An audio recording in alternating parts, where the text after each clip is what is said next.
And welcome back to another episode of the South Star Classroom. That's David Castillo. I am Charles Cole, and it's just us two today. I don't know how many of these we got to do by ourselves. I've done a few with Omar by herself and Jude. This might be one of our first by ourselves. So it's usually fun in a different way. So I'm looking forward to today. How you doing, man? Doing well. Looking forward to finally digging into this report, which we'll get into. I think it comes off of the back of last week, which was Teacher Appreciation Week. And I think it was Teacher Appreciation. And this week is National Charter Schools Week. So charter school teachers. Yeah. The alumni report. It's perfect, right? Yeah, I mean, it worked out. They also, it just, it wasn't behind the wall anymore. So I'm glad it's out there for people to get. Well, let me officially welcome people here. Welcome here to the South Star Classroom again. I want to professionalize this if it's just us two, so they know that we can be here without parental supervision. Today, David and I, we're going to be digging into this latest report that we wrote together, and it's called Teaching Where It All Begins, the Homecoming Effect of Alumni Educators. This report centers a powerful idea that when former students return to teach in the same schools they once attended, it changes things. It changes the relationship between teacher and student. It changes the culture of the building. And if it's done right, it can shift long-term outcomes for kids who too often feel unseen or misunderstood. And right now we're in a moment of crisis. Schools are short on teachers, especially the Black and the brown ones. And we're watching good people burn out or leave. But what if the solution was just right in front of us? Like, what if they're actually one of our best assets was already in the building? What if part of the pipeline we need is the alumni that we've already raised? And it's also a microcosm of a larger issue. If you can't pull in a good alumni, have a good teacher, maybe there's something going on with the practice, or maybe you are the type of school you think you are. And if so, you got some of the best wealth of knowledge and young teachers in your building sitting there right now for free. Today, we're going to walk through what we found in this report, the data, the stories, the implications. David, I definitely want you to kick it off to start. But when we got into this, what stood out for you as we started doing this report? It could be about the alumni who returned, and I'm just curious if anything surprised you. Yeah, I think before diving into what we learned from the report, the impetus for the report came from a particular moment that I had years ago now, and I think I called you right after I had this moment, and yet here we are. I was visiting Oakland Unity High School I forget what I was visiting for, just to check in with the principal probably, and visit the campus where I worked for 12 or 13 years, 10 years as principal, and so I was there at the very beginning of the school. We were not one of the first charter schools in California. The history of charter schools go back a little more, but not that far, right? And so we're finally getting to the point as a sector in California and in other states where you're starting to see students that have graduated from charter high schools or charter systems are both sending their kids to those schools that they attended, and a lot of them are coming back to work in them. And so for me, what that looked like was visiting a school. We were on the main area, the main grounds, and I was talking with the principal, Will Nee, who's still there today. And I happened to be standing right outside of the class that I had taught in. It's where I got my start, where I learned my hard lessons, and I probably took more L's and W's, but it is what it is. And I looked in there, and a former student of mine was in front of the class, and I said, "Is he back giving a guest lecture? What's going on?" He's like, "No, that's his classroom." Like, he's teaching in your old classroom. And he was one of my advisees. And so, for him to go from advisee, high school graduate, to go off to, I believe he went to UC Davis or UC Merced, and then to come back and not just teach in the same city or in the same area of the city, which is East Oakland, but at the same school. And then just so randomly happened to have the same homeroom that I had assigned. And so for me, that was like the moment I was like, okay, we've got to do something on this. We've got to take a look at what's happening, across the country. And fortunately, the great people at Charter School Growth Fund, accepted the proposal, right? And we were able to talk with educators and school staff across a number of different charter management organizations and independent charters, big charter systems, to conduct interviews, and then from those interviews, we get the report. So, yeah, man, I was excited. I ain't mean to cut you off. I was excited when you brought it, and I was able to bundle it with some other things, and I'm really excited. It came out. It's a beautiful. You remember that phone call? I remember you being excited, and you don't normally get excited about anything. So that's like, oh, okay. All right, cool. Like, he's and you can find it. It's I'll open it up and I'll go through it, but it is right there. If you go to my website, charlescole3rd.com, it's not it isn't difficult to find at all. And if you click on it, it goes straight into it. And here you go, man. Beautiful report. So I'll put the link in while you're doing that part. I'll just put, they can go to the website and find it. But what did anything shock you from it? Did anything surprise you? Yeah, I think that's an interesting place to start from. Well, we can start somewhere else. I just was no, that's good. It's good. Yeah, okay. I mean, we'll get to the bones of the report, but I think some of the things that we learned were that were interesting. I think the most interesting piece that came out of it for me was, the couple of educators that we had talked to, and it's important noting that the young people, and I call them young people because they're still in their 20s and some probably in their maybe early 30s, had gone through not any one particular charter system or network, but they had gone through, before anything happened in and around COVID, right? Mm-hmm. And so, there's been a big national shift in the way that, charter school systems are run around expectations. We've talked about, the change at KIPP and other networks. And, I think a lot of that is good and fair. But for some of the teachers that we had talked to, one of my biggest surprises was that they went to a school, a network, they graduated, they went to college, they came back, and what so many of them had experienced was a less rigor, right? It was like, and when they would try and put their put their hand up in a meeting, in a professional development meeting, to call these things out, the climate has changed, right? And so and I've been in those rooms too, where I've been in rooms with educators where you can't even say the R word, rigor, right? They'll clap back at you, and you're just like, okay, what do we got to say? I thought for me that was one of the most interesting elements of it. But I think at the same time, if you are going to try and ramp up expectations, whether they be on the academic side or the school culture side, who better to lead that work than people that attended those same schools, right? They can speak to their own experience. Well, I mean, I think also interesting too is I don't know how many schools actually want to see some of those young people re-enter if they, have been trained as teachers, because they're going to be like, oh, like I did when I started going back in the schools I worked in. What is that? I didn't get any of that. I didn't, that patience that you're talking about was not there for me. Or wait, we just got a lot of packets. What's this pedagogy thing? You just gave us a packet and told us to go do the packet, right? I had an AP English class and we got packets in that class. And it just, I think sometimes people feel like they return to the scene of the crime. I can't take credit for that. That's definitely a Sharif Chris BMEC saying around why a lot of Black men don't go back into the classroom. But, it could be pretty difficult, man. I'm almost going to be interviewing you a little bit, David, because again, I just want you to get your credit and your flowers on this. But I do want to make sure people know just what the core arguments were and the key findings.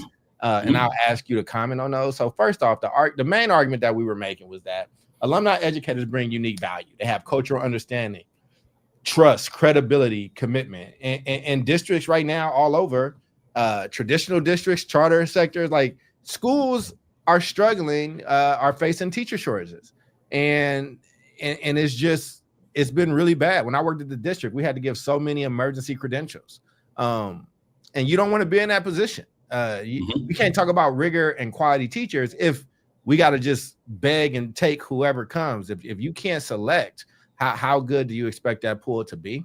And here was some of the findings, because I organized a little bit because it was us, David. I got you. Right. One, alumni educators tend to have a higher retention rate than their peers. Two, students feel more seen, supported, and engaged with alumni teachers. Three, alumni often serve as informal mentors, coaches, and connectors in the school. Four, schools lack formal pipelines or incentives to bring alumni back. And some did, some had it. Let's be clear. There were some that had the means and made those commitments. But it just across the board, we see that we have to help formalize or incentivize organizations to do that. And then finally, man, credentialing pathways are often expensive and inaccessible for, working class alumni. So those are some of our central findings, coupled with, the core arguments. Anything there you want to like elaborate on? I mean, like, obviously this was something that touched you personally, professionally. It means a lot to you. You're also at an age where your son is right in the midst of this, and you're kind of seeing it and what he's getting versus what he's not getting. So when we do a report like this and you have those findings, what's something you want to add a little color to? Yeah, I think I'll start with the last one. Okay. I think, credentialing pathways are often expensive and inaccessible for working class alumni. Absolutely. And I think, when I went back to get my teaching credential, it was a mid-life kind of career change. And it was still difficult for me to go through, that process with the California State University, finally got the paper, started working, and then decided I want to enter into administration, started my pathway towards the admin credential and the master's degree in educational leadership.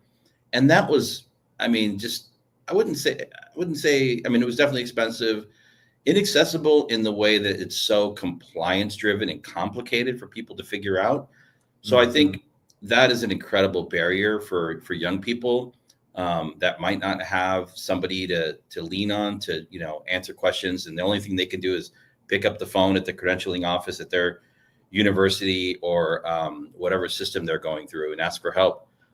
It's complicated and it's a barrier. I guarantee you we would have more Black and brown teachers in classrooms today if we didn't have, if this system was not so complicated. So, and then on top of that, it gets more complicated if you are a charter network or an independently run charter school.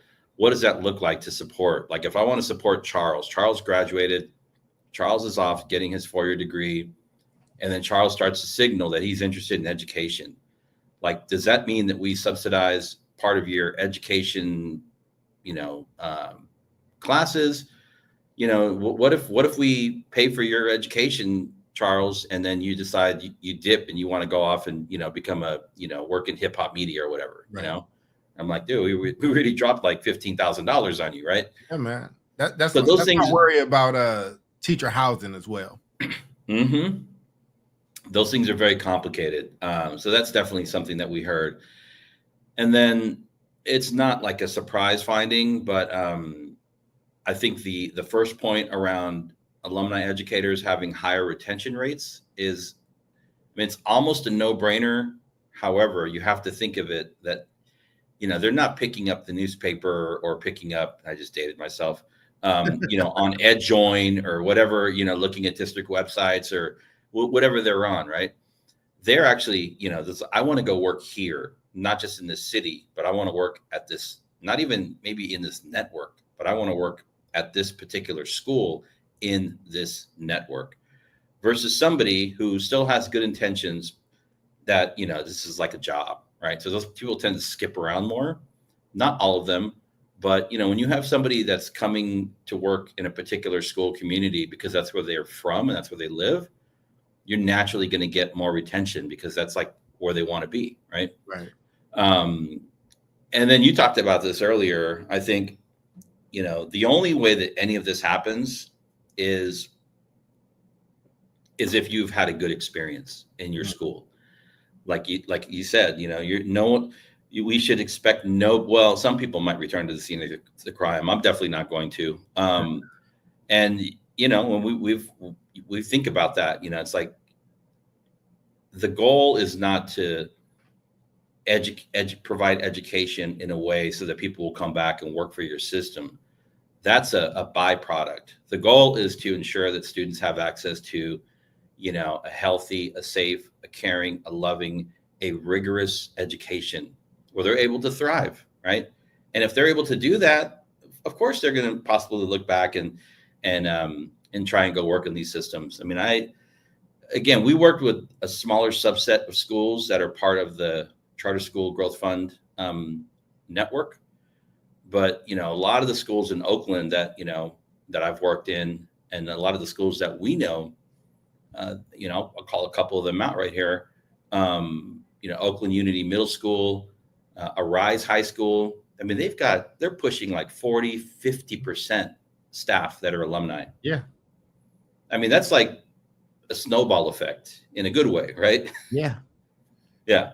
Yeah. I mean, it kind of sounds like that idea we had a few episodes ago around if locals actually ran education and you could build the curriculum to be rigorous and also for what your area needs. If we know that we have a teacher shortage every year, then why don't we make this investment that might come into fruition a decade from now of investing in these young people? The same way, if we know we got dilapidated homes and houses, why isn't you should probably be able to leave high school with some ability to do construction or learning how to build a home, or there was a thing called shop class, ladies and gentlemen. You may not know or remember. And many people went through those shop programs.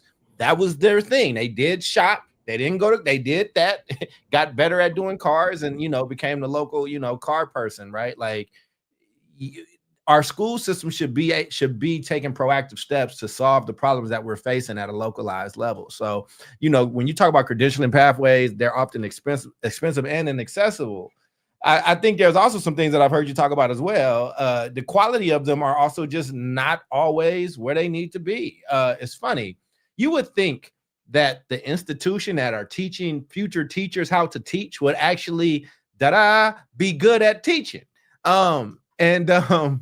It's just not always the case. It's like with my brother who went to Iraq. He did 2 tours in Iraq and 1 in Afghanistan. And I asked him, I'll be messing with him, like, what was one of the things that got on your nerves the most, or arose?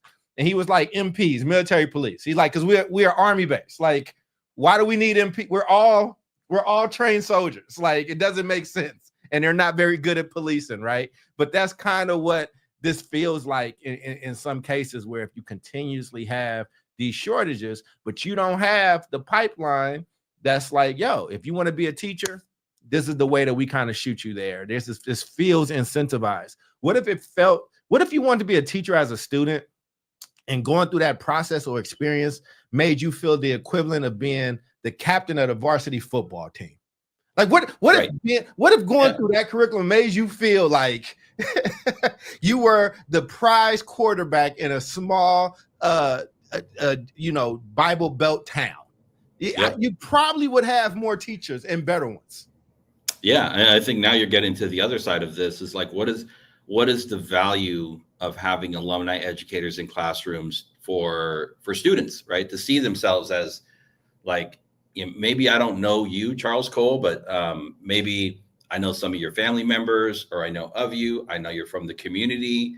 And so now we're talking about like, having real authentic role models and mentors and teachers and coaches and guides in the classroom. I mean, that's really when you elevate the craft of teaching, not like the technical craft of teaching. Not to say that, getting your national board certification is, not, anything of value. I believe in that, but I'm talking about we're talking about elevating the teaching profession in a spiritual kind of community way. I mean, that can be incredibly powerful and incredibly transformative. Yeah, it needs to And be. I think, I mean, I don't know who used to do it. They used to have these like, it was like this campaign, and I believe it was like the nonprofit mafia. They're like fund good jobs, right? You remember the fund good jobs movement? I don't. I don't. People used to wear these T-shirts, fund good jobs, fund good jobs. When I was never, it? Was it 90s? this is probably like it. No, this is probably like in the 2010s and Oh, really? in I the don't remember Bay. seeing this. Okay. And I think it was probably a push of like getting, government money and philanthropy into the nonprofit machines. But, teaching, working in schools, I mean, I will tell you, I mean, there's all kinds of, I mean, the military offers good benefits and stability. Union jobs also do, and so do public service jobs, and teaching in a charter school, whether it be unionized or not. I mean, you've got stability. You've got some stability and predictability with how much money you're going to make. You can start to build your, retirement through CalSTRS or a 401k or a 503b, whatever, early on. You've got. I mean, these are like basic things, but so far out of reach for so many young people, like medical insurance, dental insurance that you don't have to pay out of pocket for. The starting pay has gone up. I think if you're, I don't know about the areas that we've talked about or that we looked at in the study, but in Oakland, California, and in the Bay Area, like starting pay on average now is like 55, 65K. Mm-hmm. Yeah, and I think the cop was in Oakland was around 65, 75 or something like that too, and I think they put a freeze on it. Yeah, I mean, I think there are benefits, right? Like I think, like you said, you have to really speak up these benefits, right? Like when I remember being a kid, if you got a good things that people shun at now, like those are great jobs. When I was a kid, like garbage man, great job when I was a kid. Like my aunt drove a bus. You would have thought she like had an NBA franchise, like because it's steady. The post office is one of those jobs that like it's a good job. Your benefits are gonna be there. Even like I mess with my brother a lot, but again, but his property, he don't have to pay property taxes, like because he served. You know what I'm saying? Like there's exemptions and stuff like that, but like. And they just, we can make a lot of arguments about those guys really don't get taken care of the way that they deserve. And even in their failure for that, his home, he does not pay.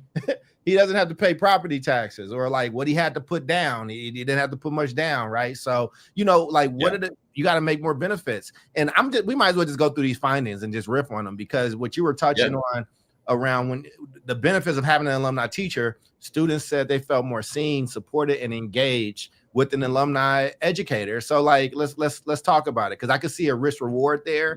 You don't want people to get, and I think maybe as you were coming to age as a teacher, or you might be a little older, I don't know, you should correct me, but I feel like I've seen veteran teachers somewhat complain or be a little annoyed. Not, they're still supportive, but a little annoyed at the disprofessionalism that teaching has taken in the last 20 years. Like I know old school teachers that's like, I am Mrs. Robinson. Like I had a principal, she's just an old school Southern lady teaching in Emory. She don't call her without a miss on it. Don't approach her by what her name is. Like, you know what I mean? And I've seen OG teachers also kind of be like, well, that young teacher is making a better connection, but the boundaries there are just out of whack. And these kids are like not really understanding when authority walks in the room. But maybe times have changed. I'm just curious from my OG teacher's perspective, somebody who's taught, led schools, started schools, what say you about number 2? Like, I see the positive in it. I just don't know if you've dealt with I want to acknowledge the potential other side to that. Yeah, that's a great question. Oh man, I've got a lot to say on this. I think you're right. I mean, I think if you look at any school across this country, you're going to have a cohort of teachers that have probably been in the field for 20, 30 years, maybe more. And then you're going to have your first, second, third years, right? And they have a completely different lived experience. I'm not even talking about like where they're from, but I'm just saying in terms of the generational gap that we have there. So there's a lot of work that schools need to do around norming kind of like the adult culture within schools. a lot of administrators in school systems just trying like it's hands off, we're not going to touch it. And that's a problem for young people because they get they have to deal with all these different dynamics from class to class, right? Like, why can I call you, why can I call you Charles, but Mr. Castillo, I have to say his name and do this, Right. And so I think that's definitely like a school culture issue. But the other thing here with students feeling more seen, supported, and engaged is the slippery slope, right? Where we talked about rigor and we talked about expectations. Like, so often what we find is, the best teachers that, I knew when I was starting out were very, like, they had high expectations, very high, sometimes too high, right? But they also approached the work with an equal amount of intensity around like love and care for the students, right? High expectations, high love. And so I think on either end of that, you have a problem where you have a teacher that just has very rigid expectations. And if you don't meet it, you don't meet it, and that's it. Versus what we're talking about here, I think is like, it's easy to go down the rabbit hole of falling into the what would you say, the pathology of young people, right? And like, oh my God, they're, these kids are coming from such a troubled community. I'm not from here, so I'm here to help them, right? That whole like complex that we know, which is definitely real, and it's just as dangerous as the high expectations teachers that doesn't believe in like helping students get over the hump. I think it's actually worse, and I think it's also, you see it more reflected in the way that our culture has shifted, in the last like 10 years. I think it's interesting to talk about for sure. Yeah. No, I just was curious because again, like I said, I'm just going through these findings so we can riff on them a little bit. Like I'm out of order now, but it just was.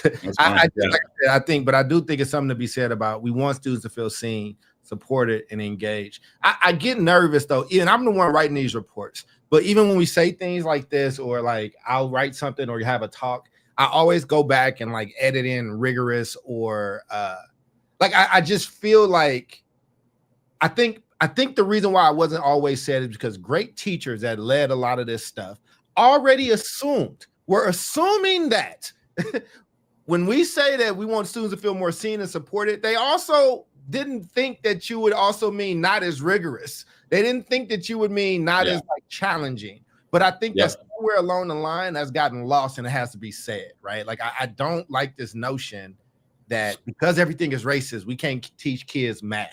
And we have to like, no. You still, things can be racist because they will always be, they have always been. And you can still teach rigorously, bro. Like you can still be that. And I just, when I see this, I love this finding, but it scares me because I'm like, all right, cool. But does that mean that they are like also teaching at a high level? You know what I'm saying? Mm-hmm. And I always want to like have those talks because like we start our number one. Well, the number one from this roundup was just the higher retention rates. And I think for those that's out there that don't work in administration, that probably have not led a school or had to deal or be at the district, have a district position, there's a huge problem with teachers quitting in the middle of the year. And it throws things off. It throws off. I've had students in their senior year that have had subs at Skyline like for half the year. I mean, and so this I know somebody are like, damn, why is number one about what is this? What do they mean by retention, right? Than their peers. Like, is that an issue? Like, it's a major issue, and it's a major issue across the board. It's an issue in traditional schools. It's one in charter schools. Like, so. But when you see that these alumni teachers have a stronger retention rate than peers, as a school leader, I'm gonna ask you as a researcher and you're gonna wear a lot of hats. You're gonna be researcher, you're gonna be educator, you're gonna be dad, you're gonna be a lot of different things. So as the school leader, what does something like this say to you who's trying to put a school together and put a teaching force out there that you can kind of build and grow? Yeah, I think it's a great question. I think with the school leader hat on, say if you have a staff of like 30 or 40 or 50, average size charter school, maybe a little bigger. If you have a good like 10 to 20% that are, I wouldn't say like even alumni, but just like from the community, you can boost it up a little bit, maybe to like 30%. So you have a core group of people working in your organization that have come to work there because they gravitate towards the mission. And so that is like your baseline for, helping others that might come in, and you can balance it out. So now I can hire staff that are from, out of the area, not just out of maybe out of the city, out of the county, out of the state, somewhere else. But now you have a core group of people that can help to, not even provide professional development, but that's part of it. But just to be, a soundboard and to help their colleagues understand the local context of what's happening, because teaching is always hard, right? It's always hard. It never gets any easier. And that's just if you've taught, if you've worked in schools, you understand that. It might mean that you are improving in terms of like gaining outcomes for kids, but that just means you never stop, right? If you're really in it for the right reasons, you never stop. You're like, okay, now what can we do better? Now what can we shift? And so the philosopher in me, or the researcher in me, says, the retention rates are what they are with peers versus alumni versus non-alumni, is because, again, teaching's always hard. And you might go in and say, like, what is going on with these East Oakland kids? What's going on with these South Side of Chicago kids? What's going on with these kids in the Bronx or the South Side of Austin or in Compton or Watts or wherever? But then the second part kicks in and you're like, I know why. I know what they're experiencing because I experienced it too, right? And so then it doesn't become personal. It's going to be long-term work. And that tends to, help with things like burnout. Like if you don't know, if you get plopped into a classroom in any one of those communities and without context of like what's happening in the community or what, the young people are going through, it's hard. And no wonder people stay. I mean, good if they stay a year, but 1 or 2 years and it burns them out. It's like the classic, like Teach for America model, right? 2 years, boom. That's the average burn rate. Right. But it gets you through the door though, right? And I think, and I think having those alumni, that was one of the things I worked on when I worked at TFA. I worked to get local teachers in those places. We actually had stronger retention than the local spot, than OUSD at the time. But and people want it. I know people like to say what they like to say about TFA, but districts wanted that because it is an influx of teachers that they can count on every single year that'll be there. And they know that if anything else, for the most part, they'll work hard. I think some of this stuff though, right? We talk about retention. I'm just thinking about the other neighborhood-esque. This is my communitarian hat. It's not a word, but it will be today. But there are other professions that I see around my neighborhood. We already mentioned like postal worker. Like I know my mail person, but like if you're a firefighter, like my cousin was a firefighter, there's just a level of pride that comes into that. And even being a cop on some level, like there's a controversy, but I'm picking out those two, and maybe nurse or like physician doctor. Like when something happens in a community, those are the professions that you actually look to. Like if you know that Mr. Castillo is a firefighter, like I don't know what all that might mean, but I know if I'm in trouble or I need help or something is happening, go to that person. Or if I have a cop, you know what I'm saying? And like something's going wrong, like somebody's sick, somebody fell, go find that cop. And I feel like before Brown versus Board, about the stories that I used to hear, I feel like, and maybe it wasn't, maybe I'm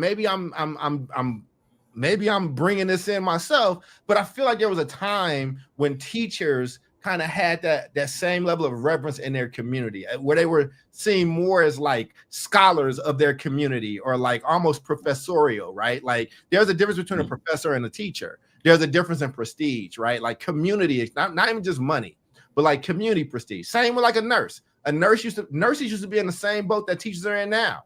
But as an industry, they like changed some shit, buckled it down and like made it more desirable. They got their pay as a result of the type of job they do, but also the community can depend on them.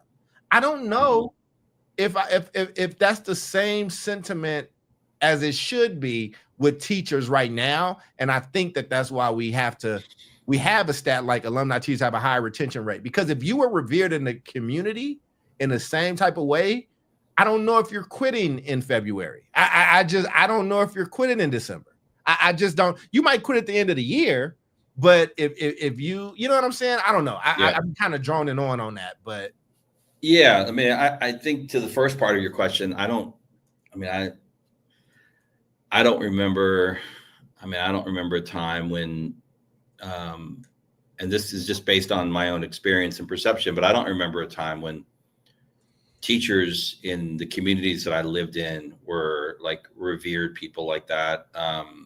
You know, maybe it's because the kind of schools I went to. You know, I had a pretty like negative education experience for K-12, where the first thing I wanted to do when the bell rang is get the hell far away from there as possible, right? And I haven't been back since. But I think the other part of like retention, and this is connected to like, could be definitely connected to like the work and the findings that we unearthed through this report. But I think in general, you talk about, other people that work in the community, like you said, the firefighters, the police officers, people that work in your local grocery store, people that work for your postal service, people that work in the barbershops, people that work for, at the liquor store, at the local auto shop. When you have those strong, like local business or local like service connections for people that have been there for a long time and that live in the community, and this includes teaching, you have this thing that is kind of built in, and I've talked about it on the show. It's like it's natural accountability, right?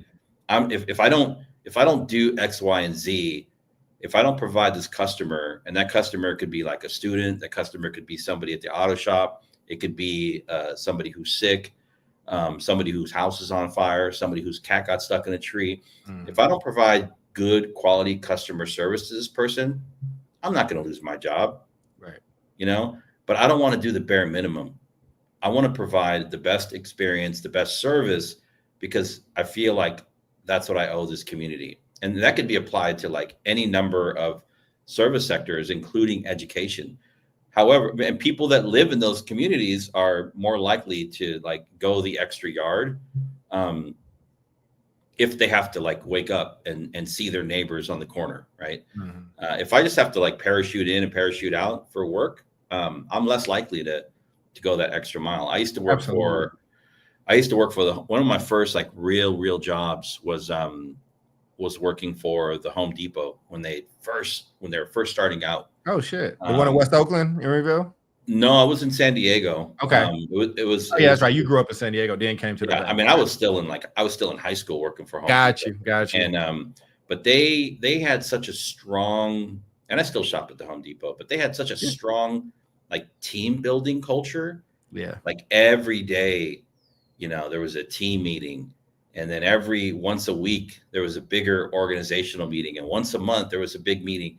Like they really, when they were first starting out, they really focused on the aspect of like team and like pride of working for this organization, and pride in like servicing the customer.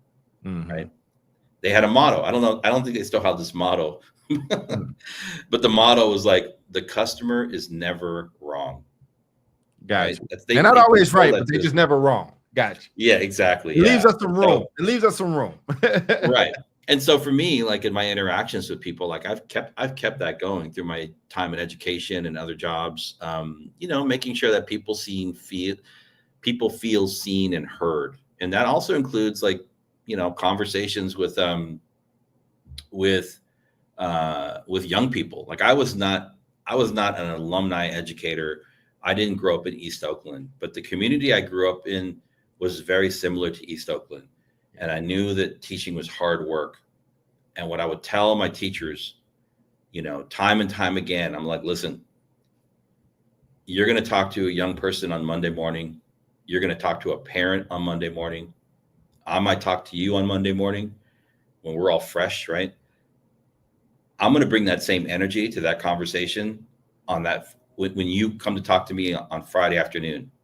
When that parent comes to talk to you about their child on Friday afternoon, that's the only conversation that matters to them.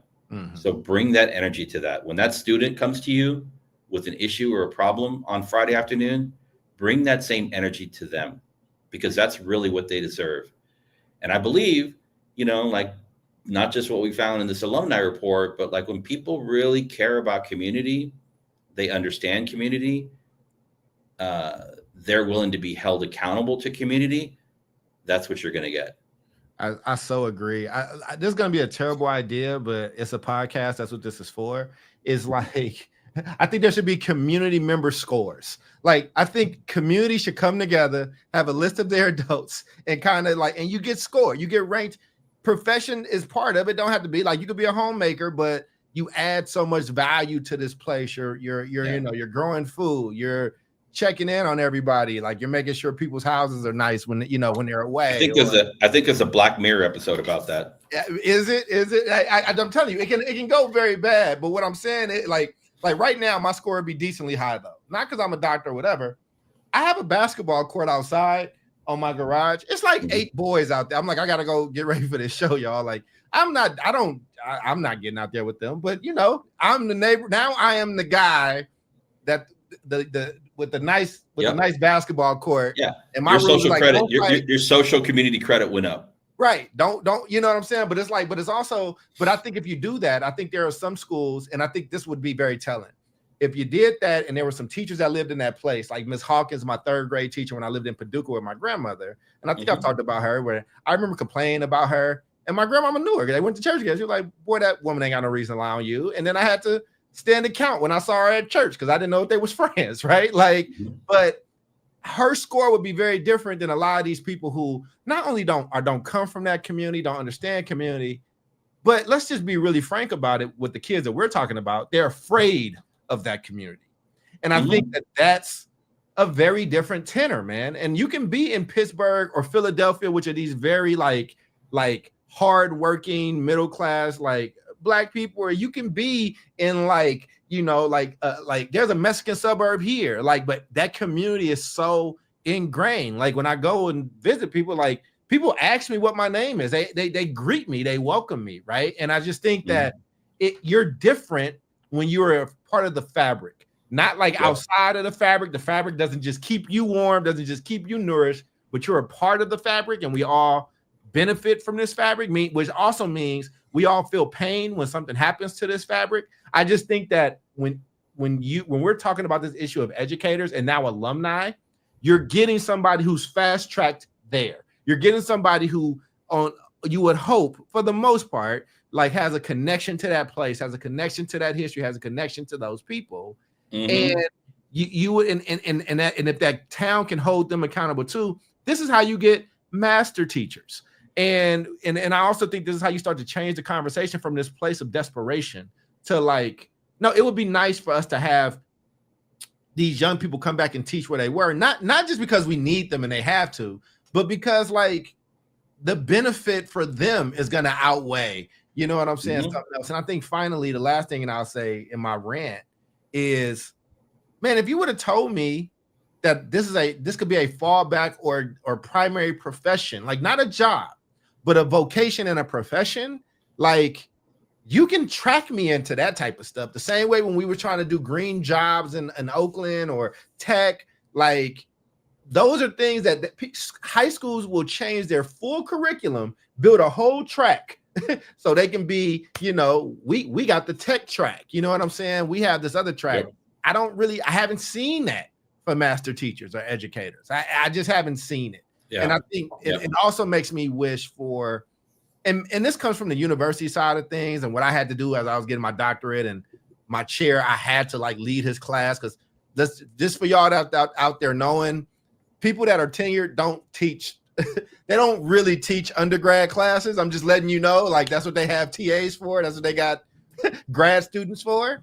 But like, I want to see teaching profession adopt more things from the physical, from the physician doctor profession, around how you do residencies, around how you have rotations, around, okay, you're going to learn how to do this thing this year in this rotation, in this residency.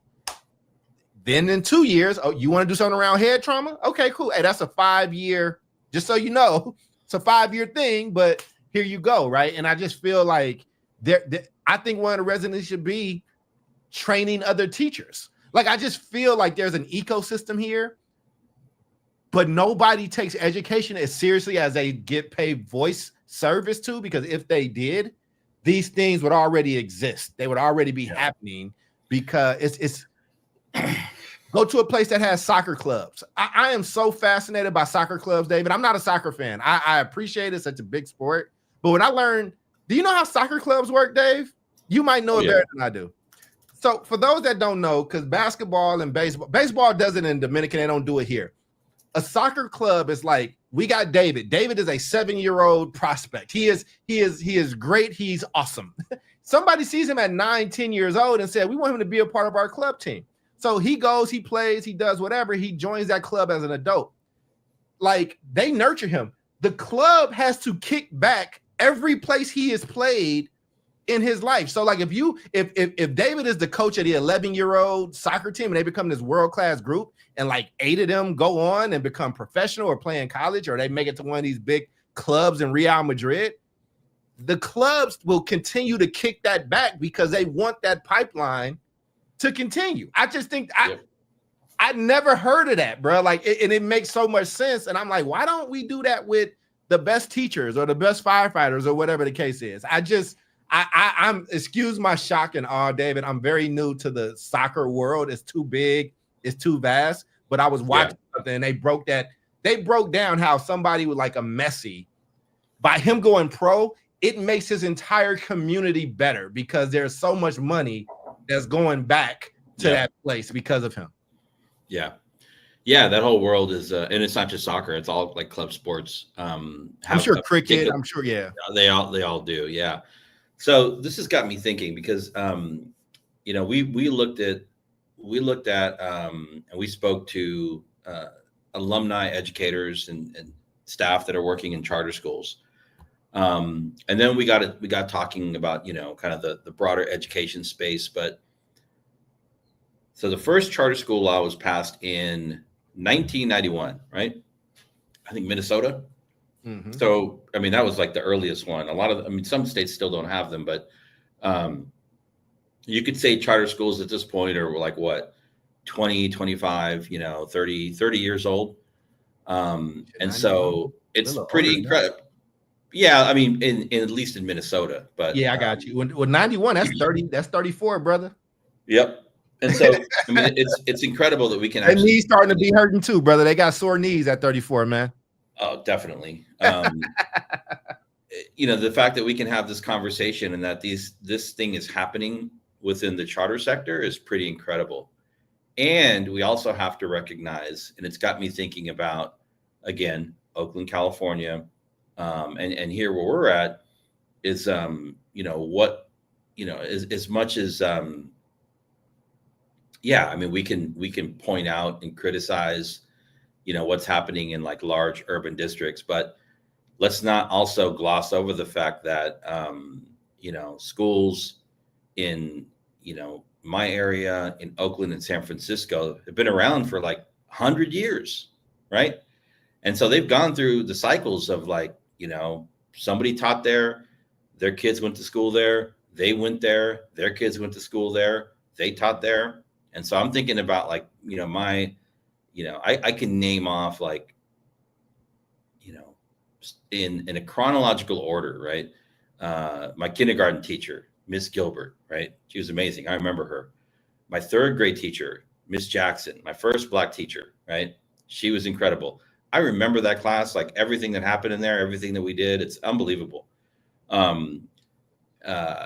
Middle school, junior high back then, Mr. Jackson was not African-American, but like great math teacher, ran the chess club.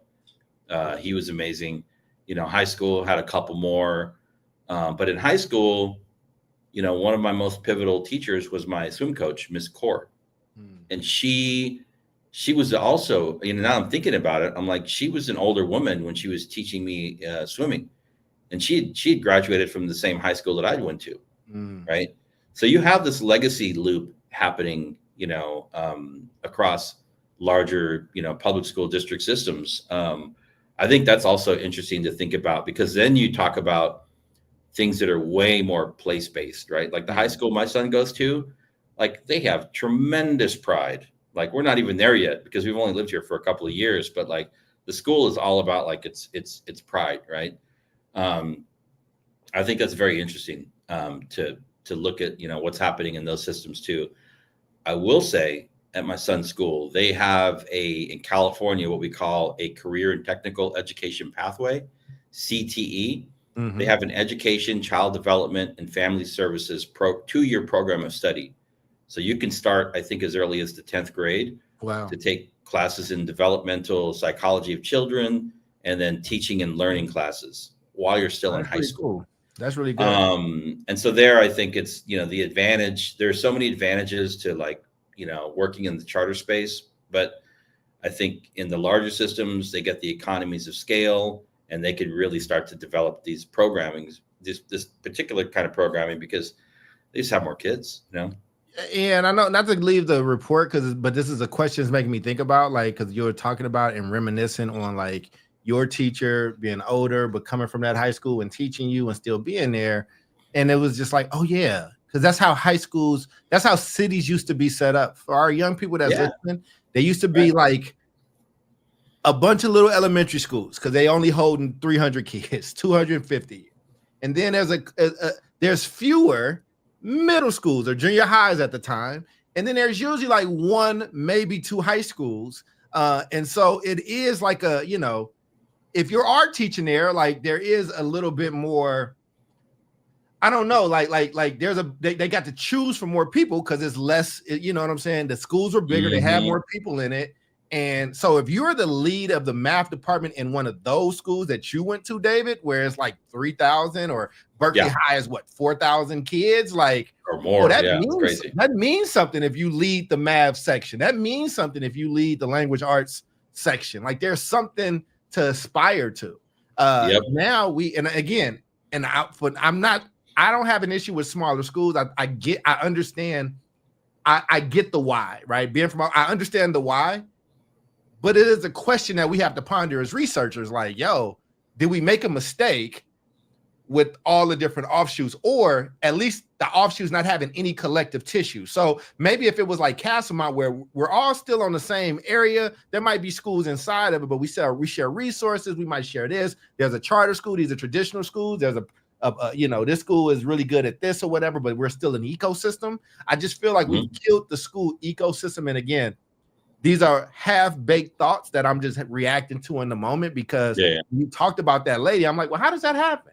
Oh, well, that's how that happens. Because, and I know you're from that era of like, this is the high school, or this is one of 2 high schools. There's usually one on the north side and the south side, or the east side and the west side. But, I don't know. What's your thoughts on that, man? And again, I turned you into the interviewee today, but you deserve it, man. I think you should be interviewed more, and I got to just be curious. So I could be tripping. You'd be like, no, we need to stay with the small school stuff. We need to kind of stay there. But like, what are you seeing? Well, I mean, I think my belief is that students that like high students that require a higher need of intervention and support, both academically, socially, emotionally, are better off in small schools, period. Absolutely. Even big schools that have like robust support systems, it's just so much easier to get lost, right? And so I'm definitely continue to be a big fan of smaller school environments, whether they be public district or public charter. But the other thing is, like where we live, there are probably 2 or 3 high schools around us, and they're definitely like, they're a big deal, right? If you go to this school, you go to that school, you go to that school. People ask you, what high school does your kid go to? And then that starts a whole new conversation. Right. Chicago's like that too. Like what high school you went to and all that stuff. Yep, definitely. There's something else I wanted to say, and I think it might have gotten away from me, but we're getting close on Yeah, closing we're getting comments. close. I'm just soaking up all the time and interviewing you because I'm enjoying it.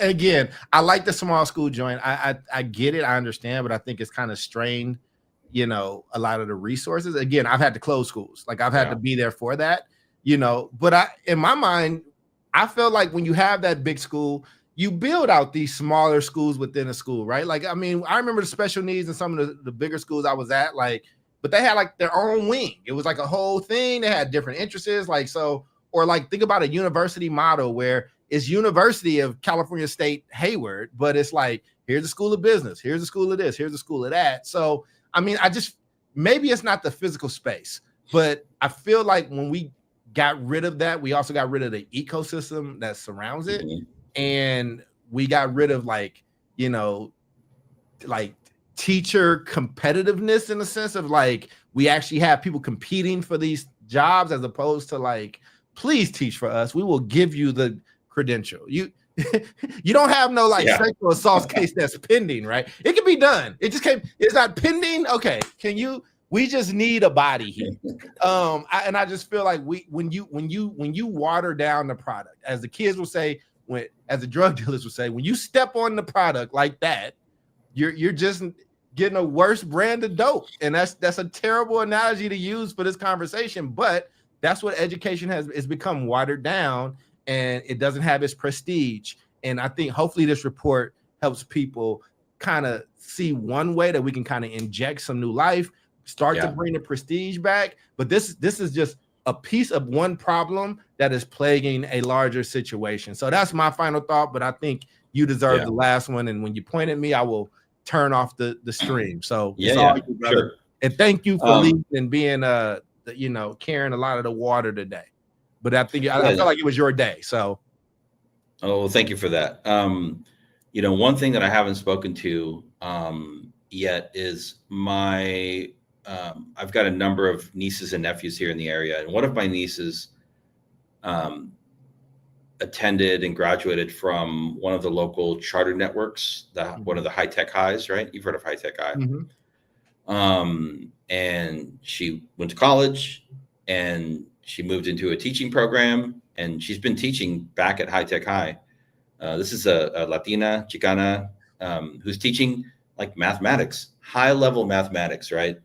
And I've asked her often, I'm like, why did you go back and teach where you went to school? And, you know, she said a lot of the same things, familiarity with the model. She had a relatively good experience, and so returning there made sense to her, right? You know, and she's really, I mean, she's able to, it's interesting because they are not such a place-based school. Kids go to those schools from all over the city and the county, right? But zeroing in on the value of educators that that grew up in, went to schools in, and are back teaching in those schools. I recently, on my last trip to Oakland, I ran into a couple of alumni educators. I went to a middle school that I had been involved with, and I mean, they were just there, like young brown men, young Black men that I taught when I was a teacher, and now they're working and teaching in these same networks. And it blew my mind to hear them talk about the experiences that they had, you know, like literally telling me like, well, here's why I'm here, because when I was a student, you know, when you were my teacher, X, Y, and Z. And it's kind of like overwhelming at that point. You're just like, wow, we always think like we could have done better, but we did something right to have these young people come back and like work in the schools. And so like, if you are a systems leader, if you're working as a principal or a CMO leader, and you think about bringing staff in, you always have to onboard people. You know, onboarding is like, I'm going to onboard. Okay, here's how you use the email. Here's where the bathrooms are. Here's where this is. You know, here's how we work the calendars. But the cultural competency onboarding is never there, right? You know, like very few networks offer like cultural, local community context onboarding. Here's what it's like to work in East Oakland. Here's what it's like to work in South Austin. Here's what it's like to work in South Chicago. Here's what it's like to work in, in this particular part of, of Brooklyn or Bronx or wherever it might be. And people tend to gloss over that. And that's what burns out educators, right? But when you have these alumni educators that come in, they're sitting on a tremendous amount, an abundance of community knowledge, community wealth. And so I think that's what people, if they can tap into it, that can really be, the thing that can help to transform your school organizations and networks. So, that's my big plug for it. Like if I'm running a school and if I have people that I know I can turn to use as educators to work with the other adults that I'm, that are working in my network, that's what I'm going to do. So, yeah, man. Well, I appreciate you, man. We're going to close it out there. You killed it. And people, please go to Charles Cole, the CharlesCole3.com. It's the first report there. Read it. Give us your thoughts. Show us some love. Send any questions our way. And we got some more stuff coming, man. With that being said, for Jubilee and Omar, that's David. I am Charles, and we will see you all next time. Same bat time, same bat station. Peace out.